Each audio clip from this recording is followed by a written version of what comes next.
Assalamualaikum warahmatullahi wabarakatuh. Bismillahirrahmanirrahim. Alhamdulillahi rabbil alamin.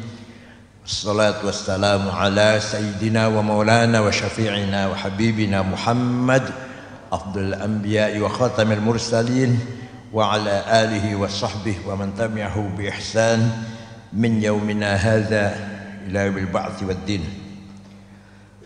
Ashab al-fadilah, hadratul ulama wal masyayikh, Kiai Haji Mahbub Marzuki, Kiai Haji Abdurrahman Naim, Kiai Haji Mukhlis Raisin, Kiai Haji Ismail Ishaq, Kiai Haji Saleh Rahmani, Kiai Haji Abdul Halim, Kiai Haji Abdul Karim, Kiai Haji Antung Abdullah, Kiai Haji Nur Khalis Sulhan hafizahumullah wa nasrahu binasrih.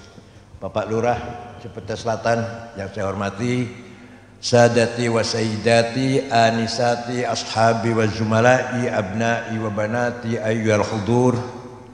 Ibunya enggak ada ibunya? Aduh. Ketika Rasulullah masih hidup, maka sautul haq, kalimatul haq, mauqiful haq, standar kebenaran ada pada Rasulullah seorang. Perkataannya pasti membawa kebenaran yang isinya perintah, larangan, ajakan, himbauan. Perilakunya pasti contoh kebenaran. Caranya sholat, cara melihara keluarga, cara menerima tamu, cara bergaul dengan masyarakat, ketika lagi gembira seperti apa, ketika lagi sedih seperti apa, ketika lagi menang seperti apa, ketika lagi susah, lagi kalah seperti apa. Semua benar. Yang ketiga, yang mengucapkan orang lain, yang melakukan orang lain, tapi dibenarkan oleh Rasulullah, maka itu pun menjadi kebenaran. Paham tidak? Tiga-tiganya namanya sunnah. Apa namanya? Perkataannya beliau namanya sunnah qauliyah. Apa? Perilakunya beliau namanya sunnah fi'liyah. Apa? Yang melakukan orang lain, yang mengatakan orang lain, tapi dibenarkan oleh beliau namanya sunnah sunnah taqririyah. Apa? Jadi sunnah itu ada tiga: perkataannya Rasulullah, perilakunya Rasulullah, orang lain yang mengatakan atau yang melakukan dibenarkan oleh Rasulullah. Maka sunnah ada tiga: qauliyah, fi'liyah, taqririyah. Barang siapa yang mengikuti tiga ini namanya ahlus sunnah. Paham tidak? Singkat saja ya, singkat saja, waktunya udah siang. Sunnah qauliyah seperti qala Rasulullah sallallahu alaihi wasallam. Namanya qauliyah itu namanya. Rasul bersabda, furidat alaikum khamsu maktubat, diwajibkan kepada kamu sekalian 5 kali sholat, az-zuhar wal asr wal maghrib wal isya wal fajr. Ini sunnah qauliyah. Sunnah fi'liyah, kan Rasulullah sallallahu alaihi wasallam indama yusalli ibtada bi takbiratul ihram. Ketika Rasul sholat maka takbiratul ihram, tsumma niyah, tsumma qiyam, wa qiraatul fatihati fihi wa ruku' wa tumanina wa i'tidal. Sunnah fi'liyah. Cara sholatnya Rasulullah, cara sholatnya Rasulullah. Ada lagi yang melakukan orang lain. Sayyidina Bilal wudu, setelah wudu karena sholat duhurnya masih lama, sholat 2 rakaat. Rasulullah malah bertanya, sholat apa Bilal? Jawabnya, ba'diyya wudu. Apa? Benar Bilal, benar. Maka menjadi sunnah Pak, kalau Bapak wudu tapi sholat duhurnya, sholat asarnya masih jauh, sholat 2 rakaat. Namanya apa? Ba'diyah wudu. Yang memulai Bilal tapi dibenarkan oleh Rasulullah menjadi sunnah takririyah. Ada lagi, ada orang memuji-muji, menyanjung-nyanjung Rasulullah. Beliau tidak pernah merentah, tidak pernah minta dipuji. Tapi ada orang memuji, beliau benarkan, tidak disalahkan. Maka memuji-muji Rasulullah menjadi sunnah takririyah. Suatu hari Rasulullah baru saja selesai ngimami sholat subuh, jamaah masih kumpul, baru saja selesai. Ada seorang penyair datang, namanya Ka'ab bin Zuhair bin Abi Salma. Siapa?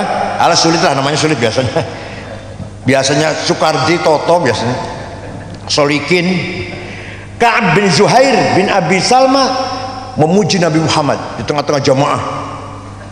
Inna rasula la sayfun yustadha'u bihi muhannadun min suyufillahi maslulu fi usbatin min quraishin qala qailuhum bi batni makkah lamma aslamu zulu zalu fama zala ankashun wala kushufu inda liqa'i wala minun ma'azilu syamul aranini abtalun labusuhumu min nasji dawuda fil hayja sarabilu la yafrahuna idha nalat rimahuhumu qauman walaysu majazi'a idha nilu la yaqa'tanu illa fi nuhurihimi wa malahum an hiyadil mauti tahlilu. Kalau saya baca semua sampai jam 4. Sungguh engkau Rasulullah pemimpin besar, pemimpin yang hebat, sukses, menegakkan kebenaran, memberantas kezaliman, memisahkan antara kebaikan dan keburukan,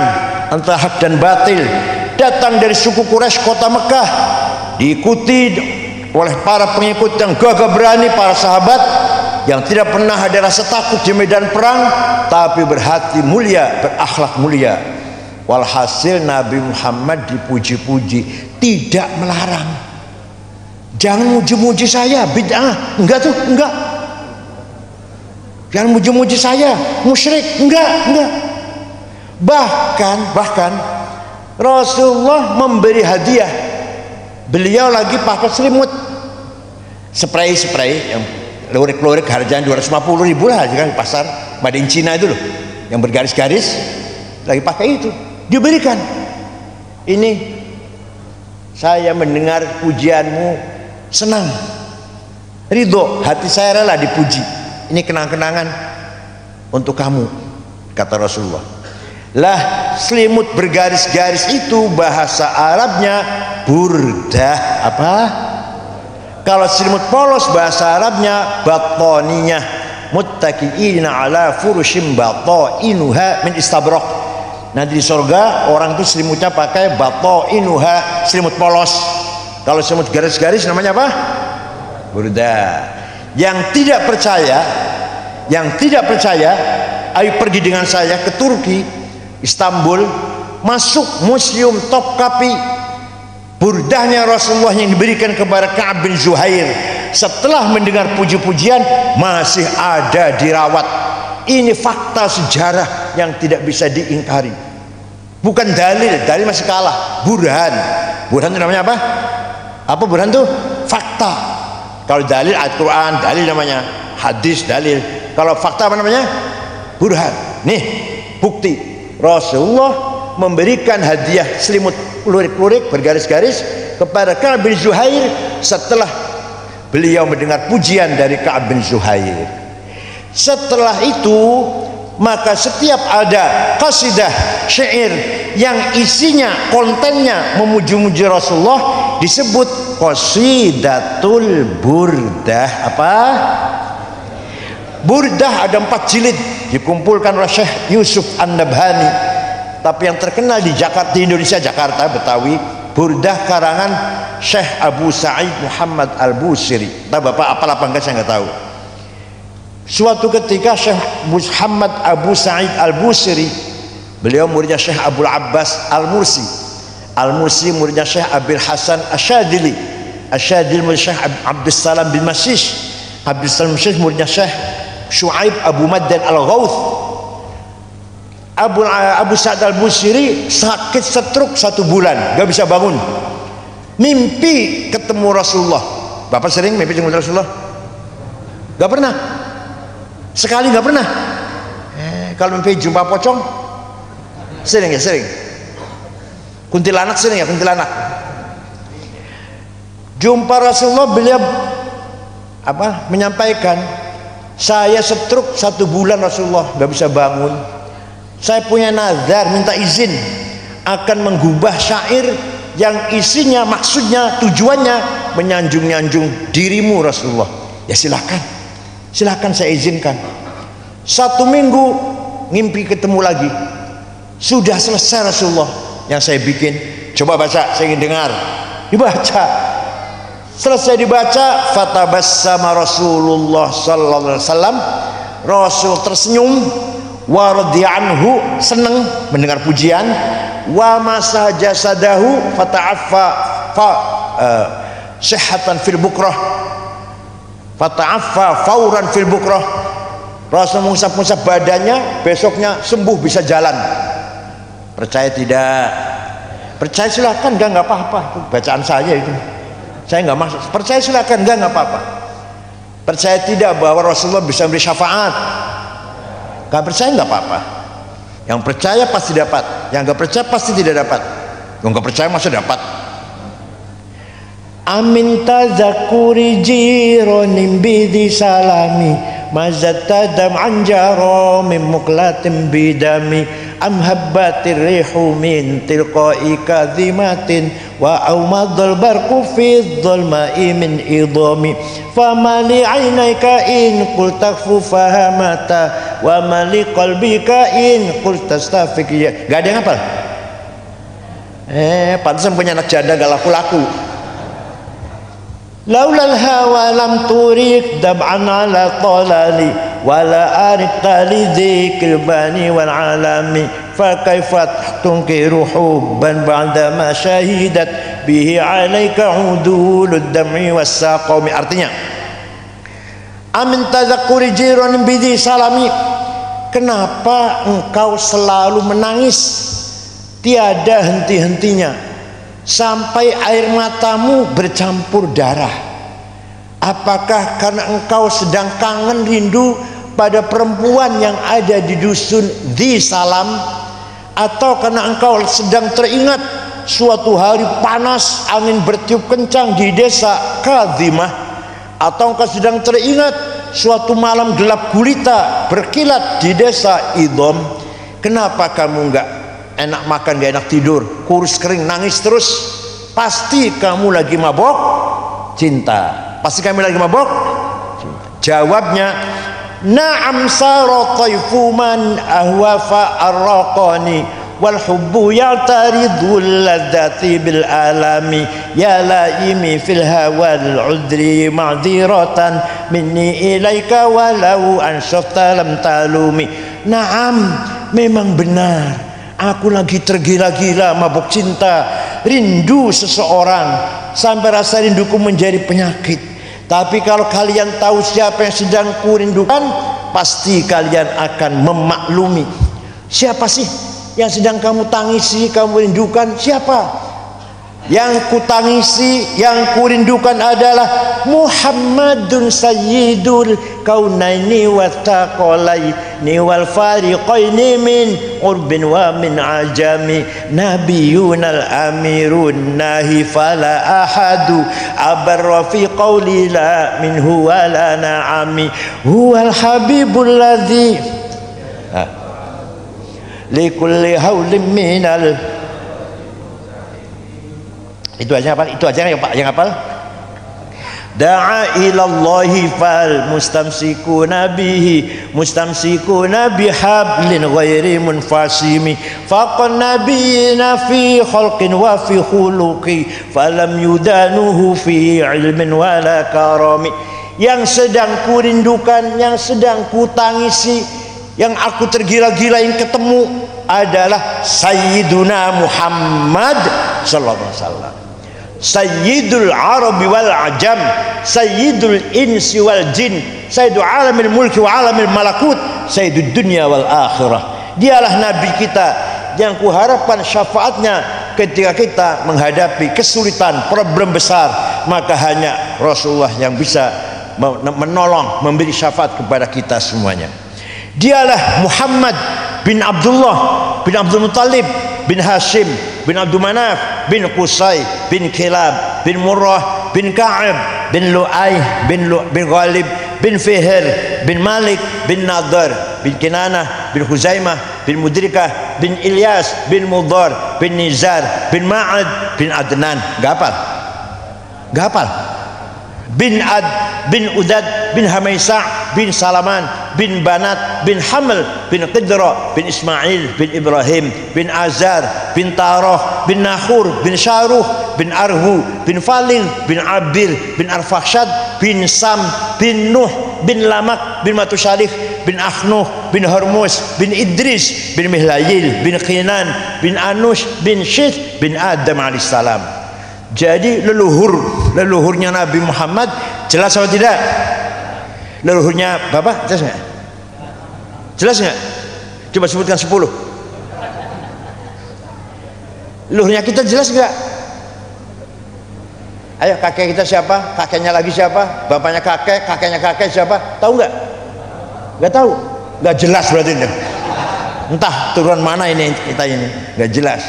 Kalau Nabi Muhammad jelas tidak? Kenapa? Karena Allah menciptakan Nur Muhammad 2000 tahun sebelum Allah menciptakan Nabi Adam. Setelah Allah menciptakan Nabi Adam, Nur Muhammad diletakkan di tulang rusuknya Nabi Adam. Terus turun temurun pada putra-putranya, sampailah ke Syekh Abdul Muttalib, kakeknya Rasulullah, mukanya bersinar. Pindah ke anaknya Syekh Abdullah, mukanya terang benderang. Masuk ke rahimnya Siti Aminah. Saratun sara nurun nubuwati fi asariri hurarimul bahiyah wa badar badruhu fi jabini jaddihi Abdul Muttalib wa ibni Abdillah atirillahumma qabrahul karim. Allahumma salli wa sallim wa barik alaih. Itu hafal tuh, pinter-pinter tuh. Saratun sara nurun nubuwah, nur kenabian, nur nubuwah, nur Muhammad mengalir dari Adam sampai Syekh Abdul Muttalib, pindah ke anaknya Syekh Abdullah, masuk ke rahimnya Siti Aminah 9 bulan. Fawulida sallallahu alaihi wasallam sajidan syakiran hamidan ka'annahul badru fi tamamih sallallahu ala Muhammad sallallahu.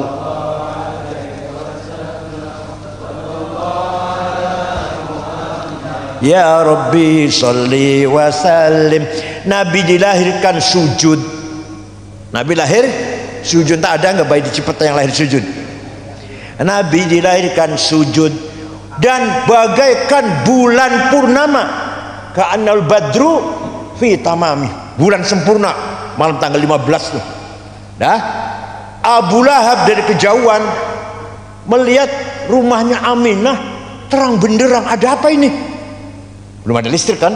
Ada apa rumahnya Aminah terang benderang sampai sinarnya keluar-luar? Maka Abu Lahab perintah budaknya namanya Suwaibah. Siapa namanya? Suwaibah. Coba Suwaibah, lihat rumahnya Aminah ada apa? Suwaibah pergi, nggak lama kembali. Ya Ammi, majikan, Siti Aminah melahirkan bayi laki-laki. Dari mukanya bayi itulah datangnya sinar. Dari mukanya bayi itulah bagikan bulan yang merangi rumahnya Aminah terang benderang. Dari mukanya bayi itu laki-laki sudah dikasih nama Muhammad. Abu Lahab senang sekali. Aminah melahirkan bayi laki-laki, bisa dibanggakan nanti di masa depan, laki-laki artinya. Suwaibah, mulai sekarang kamu bukan budak, bebas, merdeka seperti kita-kitaan, seperti saya lah, bebas, bukan budak lagi. Itu nanti Abu Lahab walaupun kafir masuk neraka selamanya.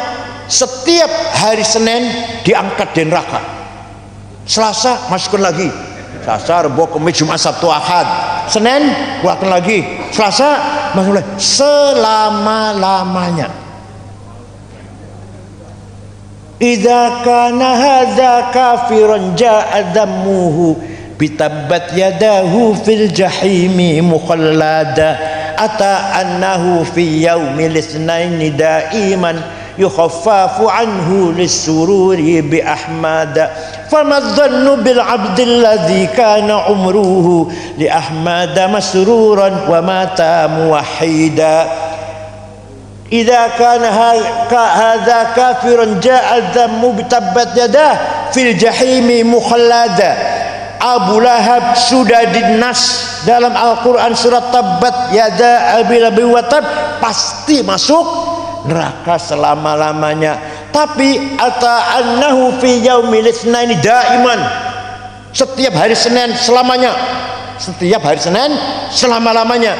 Yukhaffafu anhul azab, dintas dari siksaan. Karena apa? Lissururi bi ahmada, karena gembira kelahiran Nabi Muhammad. Famadzannu bil abdil ladzi kana umruhu li ahmada masruran wa mata muwahhida. Maka seperti apa pahalanya orang Cipete yang selalu baca maulid Nabi? Akekah baca maulid, rumah jadi baca, anaknya lulus sekolah baca, pangkatnya naik, dagangnya laris, ada yang lamar anaknya, baca maulidnya itu, baca maulid enggak? Maka seperti apa pahalanya orang yang selalu baca maulid dengan ikhlas, pasti min ahli syafaati Rasulullah sallallahu alaihi wasallam. Enggak percaya, Qur'annya ada.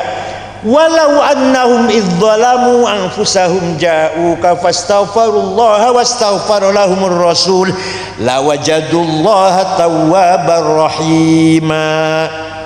Jangan tanya pada saya ayat berapa, surat apa, jangan ya. Ayat berapa itu Ustaz? Surat apa itu? Cari sendiri. Ayo enakan banget tunjukkan. Baca Quran pasti ada itu. Walau annahum idzalamu anfusahum ja'uka fastaghfirullah. Kalau ada orang yang banyak dosanya seperti saya, datang ke Rasulullah, istighfar di depannya Rasulullah, dan wastaghfar lahumur rasul, Rasulullah pun ikut memohonkan ampun untuk saya, lawajadullah tawwabar rahima. Lamnya lam taukid, pasti, taukid artinya pasti Allah mengampuni dosanya orang itu. Jadi misalkan kita ziarah umroh, ziarah ke Madinah, istighfar di depannya Rasulullah, walaupun dosanya besar-besar banyak, dengan syarat Rasulullah ikut mendukung, ACC saya itu mendukung, menyetujui, memintakan ampun pada Allah, pasti Allah mengampuni. Itu artinya Rasulullah Muhammad SAW diberi hak otorita, kebebasan memberikan syafaat kepada siapa yang beliau hendaki. Asal beliau mau, Allah pasti menerima permohonannya Rasulullah. Asal ACC itu loh, pasti diterima oleh Allah. Nah ini masalahnya, kita istighfar di sana, Rasulullah ACC enggak, itu masalahnya itu. Mudah-mudahan ya, mudah-mudahan ACC semuanya. Ada yang bilang itu ayat waktu Rasul masih hidup. Ada orang istighfar di depan Rasulullah, Rasulullah ikut mendoakan diampuni dosanya ketika masih hidup.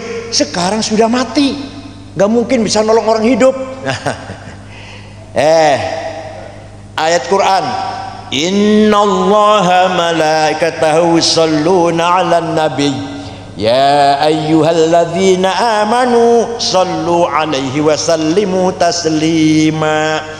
Allah dan para malaikat membaca sholawat kepada Nabi Muhammad ketika masih hidup saja, apa sampai sekarang? Sampai sekarang. Ya ayyuhalladzina amanu shallu 'alaihi wa sallimu taslima. Wahai orang beriman, bacalah sholawat dan salam untuk Rasulullah ketika masih hidup saja, apa sampai sekarang? Perintah itu loh, perintah baca sholawat pada Nabi ketika masih hidup saja, apa sampai sekarang? Ya sudah, sama aja. Rasul pun diberi hak otorita, kebebasan memberikan pertolongan kepada siapa yang beliau kehendaki, walaupun sudah wafat, sudah meninggal dunia. Dan lagi Rasul itu hakikatnya tidak meninggal, tidak mati. Karena kita ketika tahiyat assalamu alaika, kalau orang mati assalamu alaihi rahimahullah, ini assalamu alaika, kamu assalamu alaika, assalamualaikum, masih hidup kan? Rasulullah assalamu alaika. Maka Rasulullah kalau bapak tahiyat jawab assalamu alaika ayyuhan nabi wabarakatuh. Waalaikumsalam Toto, waalaikumsalam Sukardi Solikin Madrais Edi. Nah kalau si Toto biasanya 4:30 salamnya jam 8, subuhnya kesiangan. Tahu Rasul tahu. Biasanya jam 3:30 salam, ini enggak, oh macet di jalan tol, enggak sholat asar, kelewat asarnya ini. Rasul tahu. Istri enggak tahu bapak enggak sholat, anak enggak tahu bapak enggak sholat, Rasulullah tahu kalau bapak enggak sholat. Kalau biasa salam sekarang kok tidak, paham nggak? Siapapun nggak tahu kalau bapak sholat apa enggak, tapi Rasulullah tahu karena selalu ada absen 5 waktu salam, paham? Nah itulah, maka kesimpulannya kalau kita ahli sunnah menganggap membaca maulid, memperingati maulid ini sunnah takririyah, apa? Bukan bid'ah. Maka kita yang datang ini namanya ahlus. Satu lagi, selesai terusan nanti. Rasulullah meninggalkan sunnah tadi tiga ya, qauliyah, fi'liyah, takriyah. Satu lagi yang tinggal Rasulullah apa? Santri-santrinya, murid-muridnya, kader-kadernya, yaitu para sahabat. Murid Rasulullah, sahabat Rasulullah, semua ashabul haq, semua membawa kebenaran. Paham tidak? Sama Rasulullah, sama qauliyah, fi'liyah, takriyah. Ucapannya, perkataannya Abu Bakar, Umar, Utsman, Ali pasti benar. Perkataannya, perilakunya, cara wudunya, cara sholatnya, cara melihara keluarga, cara memimpin masyarakat, Abu Bakar, Umar, Utsman, Ali pasti benar. Takriyahnya, kalau ada orang melakukan sesuatu kemudian Abu Bakar, Umar, Utsman, Ali membenarkan, itu pun jadi benar. Sama dengan Rasulullah. Maka kita ikut sahabat. Sahabat itu sedikit atau banyak? Banyak. Banyak itu bahasanya apa? Jamaah, orang banyak. Paham tidak? Maka kita mengikuti sahabat berarti kita wal jamaah. Paham? Jadi kita ini namanya ahlus sunnah. Alhamdulillah paham. Kira-kira kalau pulang dari sini bisa nggak menerangkan kayak gini nih pada orang lain yang nggak ngerti sunnah jamaah? Tadi saya nggak datang di masjid. Apa sunnah jamaah itu apa, coba terangkan kayak ini bisa nggak? Oh, insya Allah. Kalau nggak insya Allah, contoh saja, salah satunya saja. Sayyidina Umar melihat, bentar, waktu Rasulullah masih hidup, Quran tidak ditulis dengan sempurna. Tidak ada sahabat satupun yang mempunyai tulisan Quran 30 juz, nggak ada. Tapi sahabat semuanya hafal. Semua sahabat Rasulullah hafazatul Quran, hafal Quran semua. Karena kebanyakan buta huruf. Yang bisa nulis paling 10 orang bisa nulis, lainnya buta huruf. Hafal semua. Tapi tulisan Quran tidak ada yang sempurna. Sahabat Abu Bakar punya tulisan surat Baqarah, sahabat Utsman punya tulisan surat Kahfi, sahabat si fulan punya tulisan surat Yasin. Nggak ada yang sahabat satupun punya tulisan Al-Fatihah sampai An-Nas, nggak ada. Dan nggak butuh tulisan. Sudah hafal kok butuh tulisan. Kalau Bapak sudah hafal Indonesia Raya, butuh tulisan? Bapak sudah hafal Fatihah, butuh tulisan? Ya nggak butuh. Bapak sudah hafal Qulhu, butuh tulisan? Nah itu sahabat hafal Quran semua, nggak butuh tulisan. Setelah Islam berkembang lebih luas, baru butuh tulisan. Maka yang pertama kali punya ide Quran ditulis dengan utuh, sahabat Umar. Kumpul ke sahabat yang punya tulisan. Ayo kamu punya surat apa? Kamu punya surat apa tulisannya? Kamu punya surat apa? Ayo cocokkan, hafalan cocokkan, dicocokkan. Ayo. Tulisannya di mana? Di pelapak korma, di kulit onta, kulit kambing. Tulisannya itu bukan di kertas, bukan di batu. Ayo sini kumpulkan. Ada panitianya, kumpul, jadilah 30 juz. Disebar ke kota-kota Kufah, Basrah, Baghdad, Damaskus, Mesir.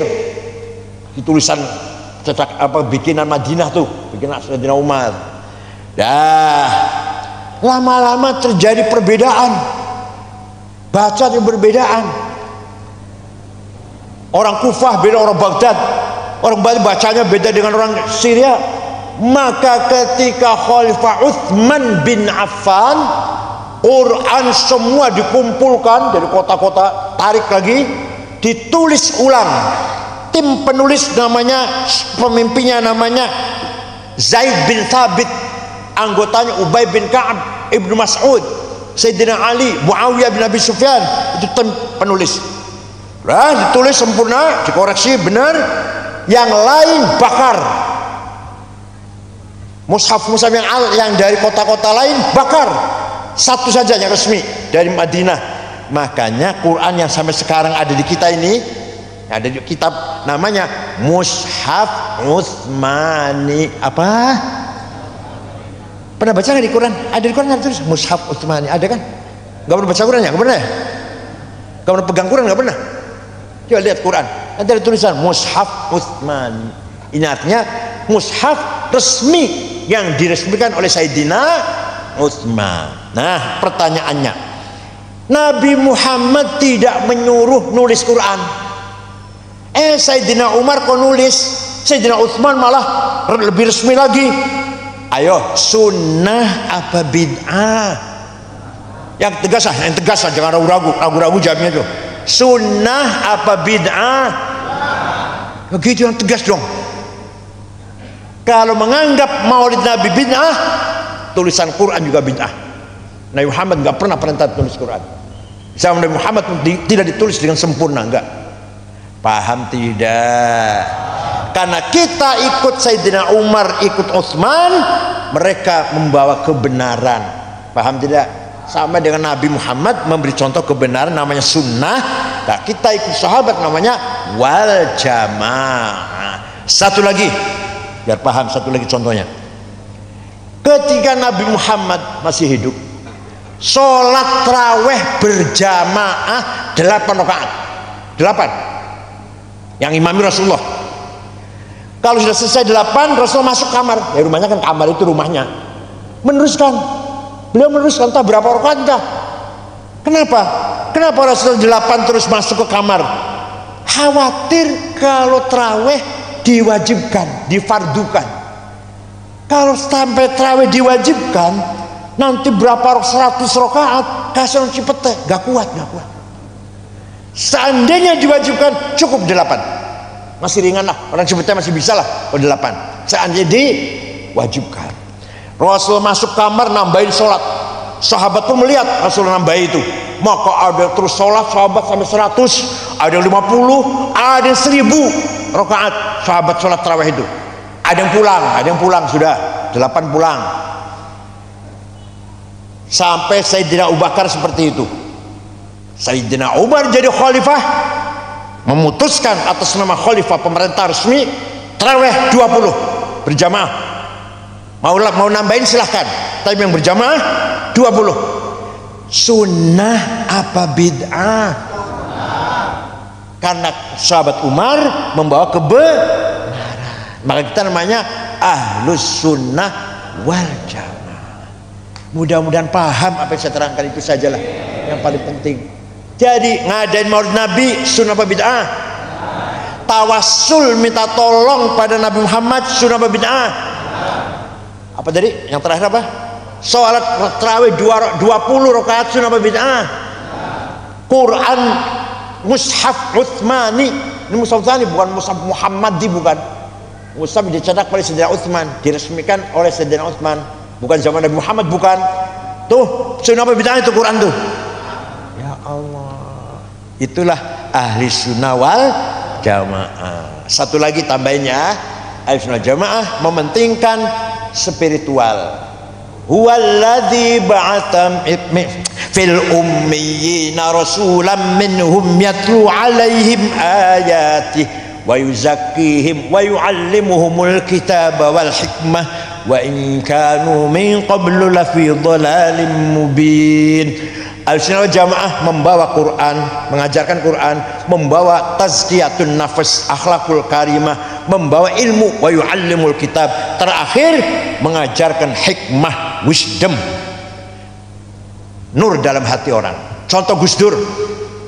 Nih saya jawab Habib Rizik aja. Rizik bilang Gus Dur buta mata, buta hati. Satu, omongan itu nggak pantas. Karena yang bikin buta Gus Dur siapa? Allah. Silakan protes Allah itu. Yang bikin buta Gus Dur siapa? Allah. Yang kedua, dibilang buta hati. Coba saya lihat, buta hati nggak Gus Dur ini? Ketika sakit, dia baru dioperasi syarafnya, kita tungguin di kamar rumah sakit Cipto, saya, Pak Muhammad Iskandar, Pak Saiful Yusuf, Pak Cakar Werdaya Menteri Koperasi, Ketua Golkar Jawa Tengah Haji Wisnu. Dah, kita ngomong pelan-pelan. Tiba-tiba Gus Dur ngomong, saya kira lagi tidur, enggak, ngomong malah. Ngomong apa? Mengko aku jadi presiden, nanti saya jadi presiden. Kita orang lima ini kaget, ini Gus Dur udah konslet ini, udah enggak waras ini. Ayo ternyata jadi presiden apa enggak? Dari mana itu? Siapa yang ngandani? Yang ngasih tahu siapa itu? Suatu ketika jogging pagi-pagi, mampir ke rumah saya dan Gus Dur itu 50 meter lah. Minta air putih, jam 8 itu minta air putih, minta roti tawar. AC saya buka, tidur, ngorok, dengkur. Dia 20 menit bangun. Mengko Kang Said langsung ngomong gitu. Kang Said mengko nek sampean wis umur 56 jadi ketua umum PBNU. Kalau sampean sudah umur 56 jadi ketua umum PBNU. Benar. Saya waktu terpilih ketua umum tahun 2010 di Makassar, umur saya 56. Buta hati itu. Orang buta hati itu bisa ngomong kayak gitu. Suatu hari seminar di Pustaka Nasional, judulnya mengenang jasa Jenderal Simatupang. Narasumber 4 orang, 2 Kristen, 2 Muslim. Yang Kristen Romo Muji Sutrisno, Yakub Utomo yang punya Kompas. Yang Muslim Gus Dur dan Pak Rudini, Jenderal Rudini. Gus Dur datang terlambat, duduk di bawah. Yang orang 3 sudah diskusi, sudah mulai bicara. Tidur, ngorok, berkeringat. Pas dipanggil, dipersilahkan bicara, saya bangunkan. Mau tidur, Gus panjenengan Gus, naik ke atas. Itu omongannya orang 3 dikomentari semua. Tadi Pak Rudini bilang, coba, tidur, kemeringet, keluar keringet, ngorok. Tapi orang 3 bicara. Terakhir, banyak, kalau mau contoh banyak sekali. Ini terakhir. Enggak, contoh Gus Dur terakhir. Orang yang paling ikhlas terhadap negara itu Prabowo. Dipecat dari Pangkostrat tidak melawan. Kan di banyak Pangkostrat nggak melawan, nggak bikin pengacara apa gimana, enggak. Mengko bakal jadi presiden nek wis tua. Nanti akan jadi presiden Prabowo itu kalau sudah tua. Cocok nggak itu? Masih contoh lagi? Banyak banget contohnya. Walhasil Gus Dur orang penuh hikmah, hatinya nur, mendapatkan direct illumination from Allah, nurun mubashir yakdifullah ala qalbi man yasha, mendapatkan cahaya langsung dari Allah, tanpa guru, tanpa kitab, tanpa tulisan, mendapatkan bisikan khawatir ilahiyah, information from Allah yang pasti membawa kebenaran. Paham tidak? Mudah-mudahan di Cipete, di masjid ini ada kiai yang seperti itu. Ya Allah, yang hatinya bersinar, kalau bicara pasti benar. Syaratnya gak gampang syaratnya. Bersihkan dulu dari takabur, hasud, dengki, sombong, benci orang, adawa, permusuhan, baghdha, riya, sum'ah, ujub, membanggakan diri. Hilangkan itu dulu, hilangkan.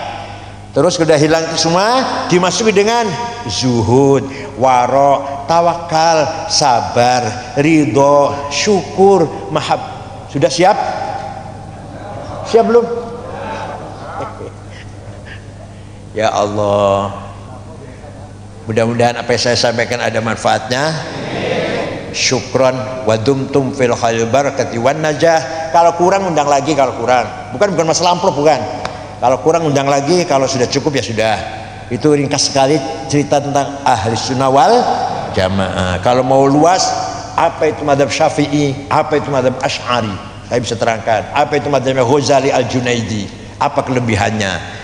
Syukran wa dumtum fil harakati wal barakati was sa'adah wal bahjah wa huwal fikr al-qamit tariq. Wassalamualaikum warahmatullahi wabarakatuh.